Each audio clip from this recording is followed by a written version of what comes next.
Live story channel में आपका स्वागत है। हमारी आज की कहानी है बन गई नौकरानी।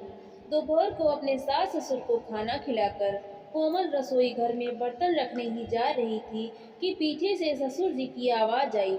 वाह कोमल बेटा, खाना तो तुमने आज बहुत बढ़िया बनाया। पेट के साथ साथ मन की भी संतुष्टि हो गई। इतना बढ़िया खाने के बाद अगर एक बेसन का लड्डू भी मिल जाता जो तुमने कल बनाए थे तो मज़ा ही आ जाता।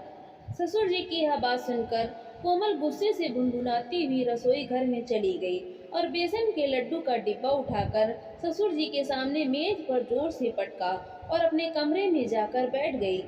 न जाने समझ क्या रखा है इन लोगों ने मुझे। मैं तो बस इन लोगों के लिए एक नौकरानी ही हूँ। आखिर मैं भी तो एक इंसान हूँ। ऐसा सोचते हुए उसे अपनी सहेली की सारी बातें याद आने लगी। दरअसल आज सुबह की ही बात है जब उसकी सहेली परिनिधि उससे मिलने आई थी।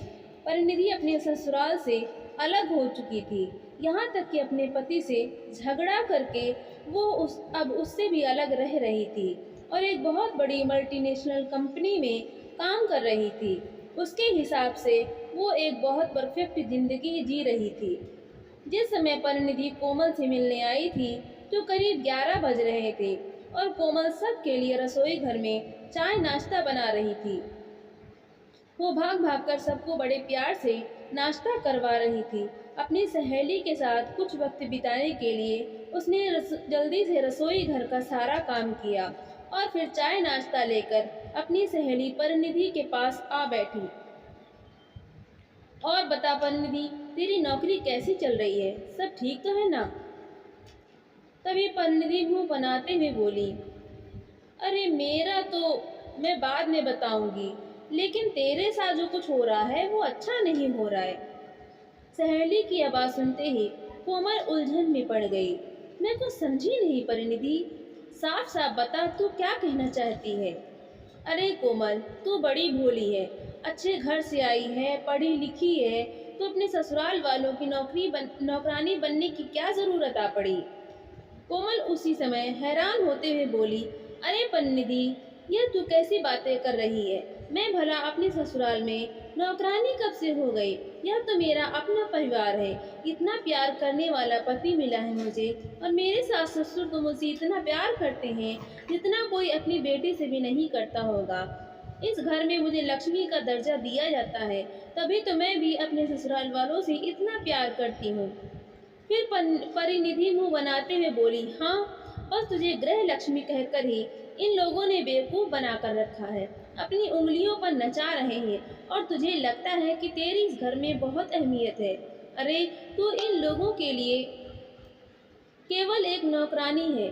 कभी अपने बारे में भी सोचा है तूने? सुबह से लेकर रात तक चक्कर घिनी बनी इन लोगों के लिए काम करती रहती है। तेरी अपनी भी कोई प्राइवेट लाइफ है या नहीं? प्यार की आड़ में सब लोग तुझे बस अपने काम निकलवा रहे हैं। अगर तू अब नहीं संभली तो बाद में तुझे बहुत पछताना पड़ेगा। बता दे इन लोगों को कि तू आज के ज़माने की एक पढ़ी लिखी लड़की है। इन लोगों की काम वाली बाई नहीं जो दिन भर सबका ख्याल ही रखती फिरे। कभी तो अपने लिए भी समय निकलकर बाहर की दुनिया देख, शॉपिंग करने जा, नए स्टाइल के कपड़े पहन, अपनी सहेलियों के साथ कुछ समय बिता। मुझे देख, मैं आज के ज़माने की कॉन्फिडेंट महिला हूँ। ससुराल वालों ने दबाना चाहा तो उन्हें दरकिनार करके अपनी अलग जिंदगी बसा ली। मेरा पति मुझे अपने हिसाब से चलाना चाहता था तो मैं उनसे भी अपने सारे रिश्ते तोड़ लिए। आज मैं अपने हिसाब से जी रही हूँ, लेकिन संतुष्ट हूँ। इसलिए तुझे समझा रही हूँ कि इन लोगों के प्यार के झूठे झांसे में आकर अपनी जिंदगी बर्बाद करने की कोई ज़रूरत नहीं है। सहेली की इन बातों को सुनकर कोमल सोचने पर मजबूर हो गई, लेकिन फिर बोली, अरे परिनिधि, यह सब छोड़, तू भी कौन सी बातें लेकर बैठ गई? इतने दिनों बाद मिले हैं, कुछ हंसी मजाक की बातें करते हैं। उस समय तो कोमल ने परिनिधि की बातों को नज़रअंदाज कर दिया, लेकिन उसका एक एक शब्द उसके दिलो दिमाग में बैठ चुका था। परिनिधि की बातें सुनने के बाद उसे सच में ऐसा लगने लगा था कि ससुराल वाले केवल उसका इस्तेमाल कर रहे हैं और उनकी नज़रों में उसकी अहमियत सिर्फ एक काम वाली बाई जैसी है। थोड़ी देर में उसकी सहेली बोली, अच्छा ठीक है कोमल, अब मैं चलती हूँ। कुछ दिन हो गए थे ब्यूटी पार्लर भी नहीं गई थी। वो क्या है ना, मैं अपना पूरा ख्याल रखती हूँ। कटाक्ष करती हुई परिनिधि हंसकर अपना बैग उठाकर चली गई और जाते जाते बोली, कोमल, चाहे तुझे मेरी बातों का कुछ बुरा लगा होगा, लेकिन इस विषय पर एक बार जरूर सोचना। अपनी सहेली की बातें याद करते हुए कोमल की तंद्रा अचानक भंग हो गई। जैसे ही उसके ससुर जी की आवाज आई, बेटा कोमल, मेरा चश्मा तो दे देना जरा, बिना चश्मे के अखबार भी नहीं पढ़ पाता हूँ। उसी समय तीखे स्वर में कोमल बोली, नहीं पिताजी, अभी मेरे पास बिल्कुल समय नहीं है। अगर चश्मे के बिना अखबार नहीं पढ़ पाते हैं तो थोड़ी देर अखबार छोड़ दीजिए। अपनी बहू कोमल से इस तरह के जवाब की तो उसके ससुर जी ने कभी कल्पना भी नहीं की थी, क्योंकि कोमल तो हमेशा हंसी खुशी से उनके काम किया करती थी। उसके इस व्यवहार पर उसकी सासू माँ भी चौंक गई, लेकिन किसी ने उसे कुछ नहीं कहा। परंतु थोड़ी देर बाद उसकी सासू माँ उसके पास आई और बड़े प्यार से उससे पूछने लगी, कोमल बेटा, कुछ परेशान लग रही हो, क्या हुआ? तबीयत तो ठीक है ना? लेकिन इस बात में भी कोमल को ऐसा लगा जैसे उसकी सासू माँ चतुराई दिखाकर उसके साथ अपनेपन का दिखावा कर रही है। फिर भड़कते हुए कोमल बोली, नहीं नहीं, मुझे भला क्या परेशानी हो सकती है? मैं तो यहाँ आप सबकी परेशानियाँ दूर करने के लिए बैठी हूँ। आप जाइए, अपने कमरे में आराम कीजिए। आप लोगों के लिए काम वाली बाई तो यहाँ खड़ी है ना। उसकी सासू माँ ने कुछ और कहना उचित नहीं समझा और चुपचाप बाहर चली गई। रात के समय कोमल ने कोई अलग से दाल सब्जी नहीं बनाई और डिनर में दोपहर वाली सब्जी ही सबके सामने लाकर रख दी। दोपहर की सब्जी देखते ही उसका पति अमित बोला, अरे कोमल, फिर से वही दोपहर वाली सब्जी? रात को कुछ नहीं बनाया क्या? उसी समय कोमल तुरंत बिखर पड़ी और गुस्से से बोली, मुझसे नहीं बनती हर बार की अलग सब्जी। पसंद आती है तो खाओ, वरना छोड़ दो, लेकिन अब मैं हर समय अलग सब्जी नहीं बनाऊंगी। ऐसा कहकर वो अपने कमरे में जाकर सो गई। कोमल का यह जवाब सुनकर अमित भी हक्का बक्का रह गया, लेकिन फिर भी किसी ने उसे कुछ नहीं कहा। सब चुपचाप खाना खाकर अपने अपने कमरे में चले गए। कमरे में लेटे हुए कोमल सोचने लगी, आए बड़े मुझे नौकरानी बनाने वाले। कल सुबह मैं जल्दी उठकर किसी के लिए कुछ नहीं बनाऊंगी। जिसको जो खाना है वो बनवा ले सासू माँ से। 2 दिन में ही सबकी अकल ठिकाने न लाई तो मेरा नाम भी कोमल नहीं। अगले दिन सुबह कोमल की नींद तो खुल गई, लेकिन जानबूझकर वो कमरे से बाहर नहीं निकली। लेकिन तभी सासू माँ कमरे के दरवाजे पर आई और बोली, कोमल बेटी, आज तेरी ननद घर पर आ रही है तो आज खाने में कुछ स्पेशल बना देना। मैं तो कहती हूँ मटर पनीर की सब्जी बना ले तो अच्छा रहेगा। तुम जल्दी से तैयार होकर आ जाओ, मैं तब तक खीर बनाने के लिए रखती हूँ।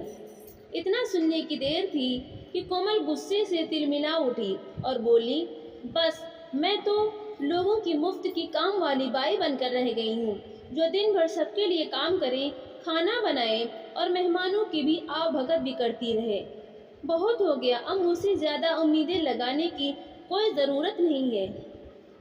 उसी समय कोमल पैर पटकते हुए जैसे ही बाथरूम की तरफ जाने लगी, तभी अचानक उसका पैर फिसल गया और धड़ाम से वो ज़मीन पर गिर गई। दरवाजे की चौखट पर उसका सिर टकरा गया, जहाँ एक ओर उसकी टांग में भयंकर दर्द होने लगा तो दूसरी ओर माथे से खून बहने लगा। उसकी सासू माँ यह सब देखकर अचानक घबरा गई। दौड़ी दौड़ी उसके पास आई और तुरंत उसे सहारा देते हुए जैसे तैसे बिस्तर पर लिटाया और अपने दुपट्टे से बहते हुए खून को रोकने की कोशिश करने लगी। सुबह का समय था तो अमित भी घर पर ही था। सासू माँ ने आवाज़ देकर बुलाया तो सब दौड़े दौड़े आए। अमित ने जल्दी से गाड़ी निकाली और दर्द से कराहती हुई कोमल को उठाकर गाड़ी में बिठाया। सास ससुर भी साथ में बैठे। अस्पताल ले जाने के बाद पता चला कि कोमल को टांग में फ्रैक्चर आया है। अपनी हालत पर कोमल बस रोती ही जा रही थी। तभी सासू माँ उसके पास आई और हौसला बनाते हुए बोली, कुछ नहीं हुआ बिटिया, परेशान होने की कोई ज़रूरत नहीं है। हम सब लोग तेरे साथ हैं। डॉक्टर ने कहा है कि फ्रैक्चर हल्का सा है और कुछ ही समय में तू बिल्कुल ठीक हो जाएगी। प्लास्टर चढ़ाकर कोमल की अस्पताल से छुट्टी कर दी गई। अब तक उसकी नंद भी घर पहुंच चुकी थी, लेकिन उसके घर पहुंचने से पहले ही उसकी ननद ने उसके कमरे के साथ साथ पूरे घर को अच्छी तरह व्यवस्थित कर दिया था, ताकि उसकी भाभी को कोई तकलीफ न हो। जब कोमल घर पहुंची तो व्हील चेयर पर थी। अमित और उसकी माँ ने उसे सहारा देते हुए बिस्तर पर लिटाया। घर पहुंचकर कोमल ने देखा उसकी ननद ने पूरा घर सुव्यवस्थित किया हुआ था। जहां एक और उसकी सासू माँ उसकी सुविधा का ख्याल रखते हुए उसकी दवाई का भी ध्यान रख रही थी, तो दूसरी ओर उसके ससुर जी उसको खिलाने के लिए फल काटने लगे। भाभी का हाल चाल पूछकर ननद अपनी माँ से बोली, माँ आप बस भाभी का ध्यान रखिए, उन्हें कोई परेशानी नहीं होनी चाहिए। घर के काम की आप चिंता मत करो, सारा काम मैं देख लूंगी।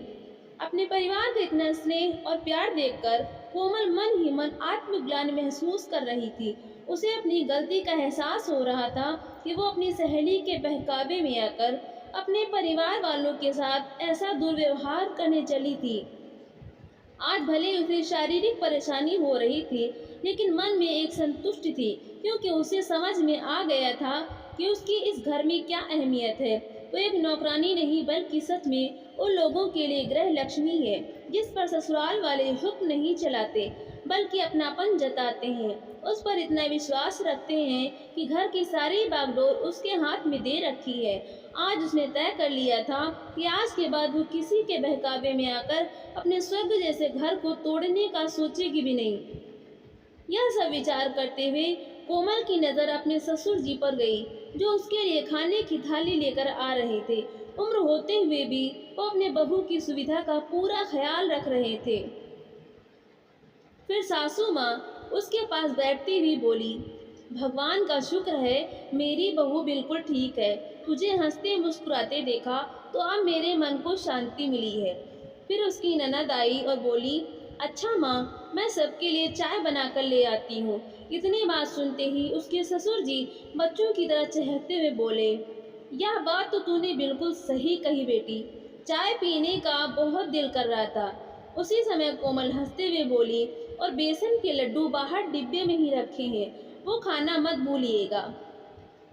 तभी सासू माँ हंसते हुए कहने लगी, हाँ बहू, तेरे ससुर जी को तो बस खाने की ही सूझती है। उनकी इस बात का सब ठहाका लगाकर हंस पड़े। थोड़ी देर बाद उसकी सहेली परिनिधि का फोन आया। तभी कोमल ने कहा, कहो परिनिधि, कैसे फोन किया?